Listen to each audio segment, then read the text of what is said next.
I do know that God has put us to a test. I mean, we read the Bible on and off, but you see the people in the Bible that God has showed up and did things to, or given them messages and said, look, this is what you need to do. Let's look at Abraham when he took his son up to sacrifice him. Abraham, I know in his mind, he was saying, oh, okay, God, this don't sound right. This my firstborn from my seed. Now, I had one by a maidservant, but this is mine right here from my wife. And you want me to sacrifice him? But he had to have enough faith to believe. And let me break it down to you. When he was up there at the altar, and his son said, Dad, what? We don't have nothing to sacrifice. He told him, don't worry about it, just come on. Just come on. Put him on the altar, strapped him up, and as soon as he went up, I know he said, Lord, I honor you and obey. The angel grabbed his hand and told him no. Looked to the side and there was a ram in the bush. Sometimes we got to be like Abraham and just obey God so we can get that blessing of a ram in the bush. Yes, yes. Sometimes we got to understand that we got to make a push in order to get what we need. Sometimes we got to understand that when we start to pray, our prayer got to be so sincere. Our heart got to be broken so God can just come in and begin to heal and mend and fix it. Because he went and he came and he was right on time before he did that to his son.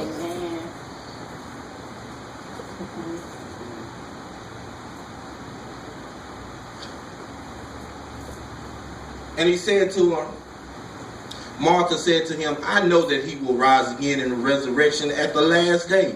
And Jesus said, this is what he said, resurrection, the action or fact of resurrection or being resurrected.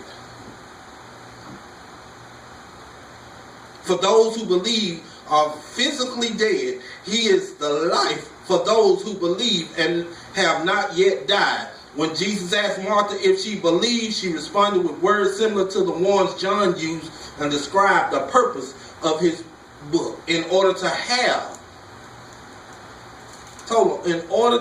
eternal life, a person must place his or her faith in Jesus, who is the Christ. In other words, even though this person was dead, he was still going to have the resurrection. Mm-hmm. He was going to have a new life. That's what we need. We need to be dead so that we can have a new life. I'm talking about a spiritual life. Mm-hmm. A life that is shown above anything else. A life that is shown that when people see us, they see the light shining on us and say, oh, they done changed because we came from the flesh, from the world. We died in it, and now we are resurrected in the spirit, so we're holy unto God. Yeah, yeah. So, let's see what else was taking place. It said, though he may die, he shall live, and whosoever lives and believe in me shall never die. Do you believe this? He asked her, do you believe this? Remember, he's an on-time God. How many times have you went through some stuff and you sat there and you pondered and you walked and you cried and you woke up in the middle of the night and you were worried and you drove down the road or you got to a Sunday service and you came in praising and thanking God and you knowing the time is going by and you sitting there and as it gets dark you say, oh, I got to get up in the morning and I still got this situation going on. And then when you get up in the morning, you know, okay, it's Monday morning. Now everything is back to normal, back to the way it is. Okay, church is over with. Now the bills are still rolling due. Now it's Monday through Friday, and these bill collectors are calling me. They asking when am I going to pay this bill, or when am I going to come in and do this, and when am I going to come in and do that. Oh, I don't have the money for this, and I don't know what I'm going to do, and the kids got to go to the dentist, or I got to buy some shoes for my son's basketball team, or I got to do this, or I got to do that. And all of this is placed and blogged down on you. And all of a sudden, at the last moment, God comes in and takes care of it. Yes. We did all that worrying. We did all that stressing out. And he came right then. That's what Jesus was telling Martha. That's what he was trying to get them to see. That's what he was trying to get his disciples to understand. Okay, I know he's sick and he done died of, but if I don't finish this assignment over here, then I'm going to be in disobedience to the Father. So I got to finish this, and then we'll go and we'll check on Lazarus. She said to him, yes, Lord, I believe that you are the Christ, the Son of God, who is to come into the world. Prophetess, read the 32nd verse of that. Okay. Now when Mary came to take place where Jesus was and saw him, she fell at his feet and said to him, Lord, if you had been here, my brother would not have died. Say that again. Lord, if you had been here, my brother would not have died. See, there it is again. Martha asked the first time, if you had just came, my brother would have died. Now Mary done said the same thing. If you just had came, my brother wouldn't have died. There's that question to Jesus again. In other words, we don't have enough faith to believe that God can fix the situation that we're in. We don't have enough faith to believe that God can elevate us and enlarge our territory. All we have to do is just stand in place, watch and pray, and God will handle the rest. Yes. Because the Bible tells us that if we have faith like the grain of a what? Mustard seed. Y'all got to say that loud. Y'all sound sick to me. If the Bible said if you have faith like the grain of a what? Mustard seed. He'll tell that mountain to do what? Be removed. So we got to learn how to tell those situations to be ye removed so that, guess what? We won't be like Mary and Martha saying, if you had just came, this situation would have been taken care of. Yes. Now they sitting up here mad at Jesus because he didn't come running like they said. But Jesus stayed humble. This is what he said in 38th through the 45th verse. He said, then Jesus again groaning in himself, groaning, make a deep, inarticulate sound in response to pain or despair. He was upset. Jesus was hurting that Lazarus had died.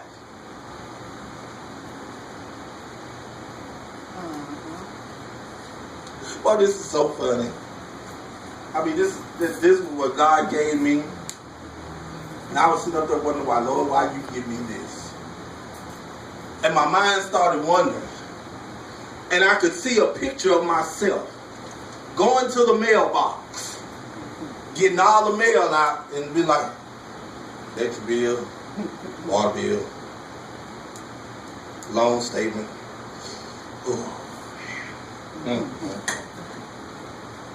Going in the house saying, go Pastor, look, these are bills. And just throw them on the counter. Well, what's wrong? Electric bill, water bill.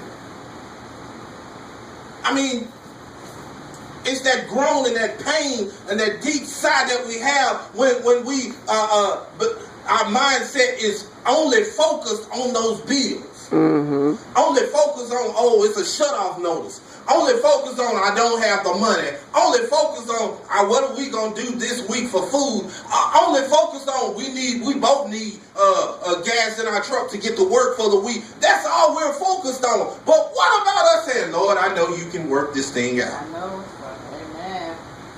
Lord, I know you can fix it. Yes. Lord, I know that you're gonna help me out this situation. All I have to do is just give it to you and go on about my business. Yeah, we hear people say God gave us common sense, but guess what? God gave us the will to understand and know how to go and pray to him. Yes. People yell, push. Yes. Pray until something happens. Yes. We praying, but ain't nothing happening because we ain't pushing. Come on here. We ain't knocking down no walls. We not staying on the wall. We keep jumping off the wall. My. Yes. And as soon as God comes, we ain't nowhere to be found. And he looking around saying, I done sat there and told him, stay right here. My. And we done ran off somewhere else. Jesus. I done told them that I'm an on-time God. And I told them I'll be there right on time. But they steady looking around at something else. Yes. That's why the children of Israel got in trouble. Yes, they did. Which way to go? No patience. That's why David went through what he went through. Let's see go. That's why Moses was chastised by God. It's the same. But see, there's some good stuff behind being an on-time, God being an on-time God. When Shadrach, Meshach, and Abednego went down all the way down through the thickets, and still they still believed that God would do what he said he was going to do. And they got thrown in the fiery furnace. And when the king looked out, he didn't see 3, he saw 4. Yes. Jesus. That was an on-time God. Mm-hmm. Even Daniel in the lion's den, when they put him in the lion's den and they looked back in there, them lions was cuddled up on him and he was just rubbing. Everything like a pillow, huh? And then when they went in there and they pulled him out, them lions just snatched up the enemy. Adversary. Even when Elijah and Elijah was doing the work for God, Elijah got taken up by what? Whirlwind. A whirlwind. And Elijah got taken up by what? Servants. A chariot. See, God is an on-time God. When he knows that everything is finished and he done what he's done for us, then God will open up the windows of heaven and shower down his blessings upon us. But first, we got to learn how to have faith enough to believe. We got to learn how to walk with God. We got to learn how to talk with God. We got to learn how to put our best foot forward. We got to learn how to strive to be the best that we can be. And God will do the rest. What's up? You got to learn. We gotta learn. That's true. I'm learning. Yes, God. Wait on. Condo Robo. Then Jesus, again groaning in himself, came to the tomb. It was a cave, You're getting tired. and a stone lay against it. Jesus said, take away the stone. Uh-oh. Here it comes. Before I get to that part, let's jump back up to the 35th verse. Everybody always talk Jesus wept. I believe Jesus wept not just because Lazarus, he wept because y'all didn't have enough faith to understand what he was trying to do. Oh God. He was part Yes, of that. yes. He was too. Yeah. I weep too if I keep telling you God gonna heal you and you keep having talk calling me saying, oh Pastor, That makes you feel bad. I don't think I'm gonna make it through this. Grieve your spirit. If you continue to pray, God will heal. Oh my. That's why people stay sick. That's why they stay stressed out. That's why blood pressure is high. That's why heart failure is so rapid. It's because we're not giving all this stuff over to God. Yeah. They make the medicine, but God do the increase. Yeah. Thank you, Father. But we want a supernatural healing. We want a supernatural blessing. We want a supernatural change in our life. But we don't want to get fixed by God and let God come in and be the on-time God that he is. Yes. Good, Apostle. Yes. Then Jesus, again groaning in himself, came to the tomb. It was a cave and a stone laid against it. Jesus said, take away the stone. Martha, the sister of him who was dead, said to him, Lord, by this time there is a stench, for he has been dead for 4 days. He said, there is a stench. Oh, a lot of us are stinking. like Oh, that. Lord. A lot of us are stinking because we done sat up for so long that we ain't even learned how to get clean through the Spirit of God. Uh-huh. A lot of us are missing the point. Yeah. We need to learn how to smell good for Christ. Yes. We need to learn that when we get around people, they won't smell the stench of sin upon our life. That's good, Apostle. We need to learn how when we walk, when we talk, when we act, when we according ourselves according to the word of God. It said, create in me a clean heart and renew a right spirit. He's our on-time God to come in and clean your life up. Yeah. But how can he clean your life if you don't want to be clean? You walking around dirty in your sin. You walking around filthy in your mess. You walking around in a stench, in a smell, in funk all day long because you don't want to get saved. Wow.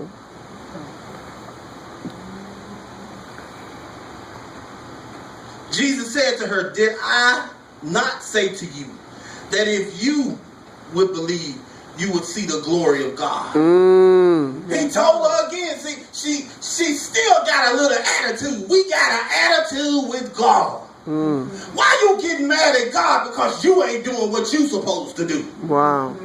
He done came in and did what he had to do. He was on time when he went to the cross. Yes. When he was up praying for 40 days and 40 nights and got tempted by the enemy, he still withstood what the test was, and he still was on time to do what's needed to be done. Yes. When he told Peter, James, and John to pray, just stay there for an hour, I'll be back. When he went up there, he prayed, and he said, take this cup from me. He came back into his senses and said, not my will, thy will be done. And he came back down and he said, you couldn't even wait for 1 hour? Right. 1 hour.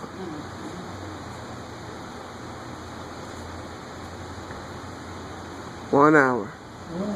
How can we sit there and say God is an on-time God and we can't pray for an hour, or we can't even fast for 2 hours, or we can't come to the church and give our all to God while fasting and praying and worshiping, and we sitting here and he done said again, Jesus said there, did I not say to you that if you would believe, you would see the glory of God? I like that. Then they took away the stone from the place where the dead man was lying. We're going to have some people to take away the stones in our life. So Jesus can come in and take care of business. But it's too many of us sitting up there with the demons holding our stones, and they can't be rolled back or pushed down because we don't want them to. Because we want to waddle in our filth. We want to waddle in the things that we do on an everyday basis. And then we want to rationalize about what we need to do for God. Well, I know the Lord. I would say that. Just because you live and saved, I ain't ready yet. God will know when I'm ready. Why come God ain't saying it's time now?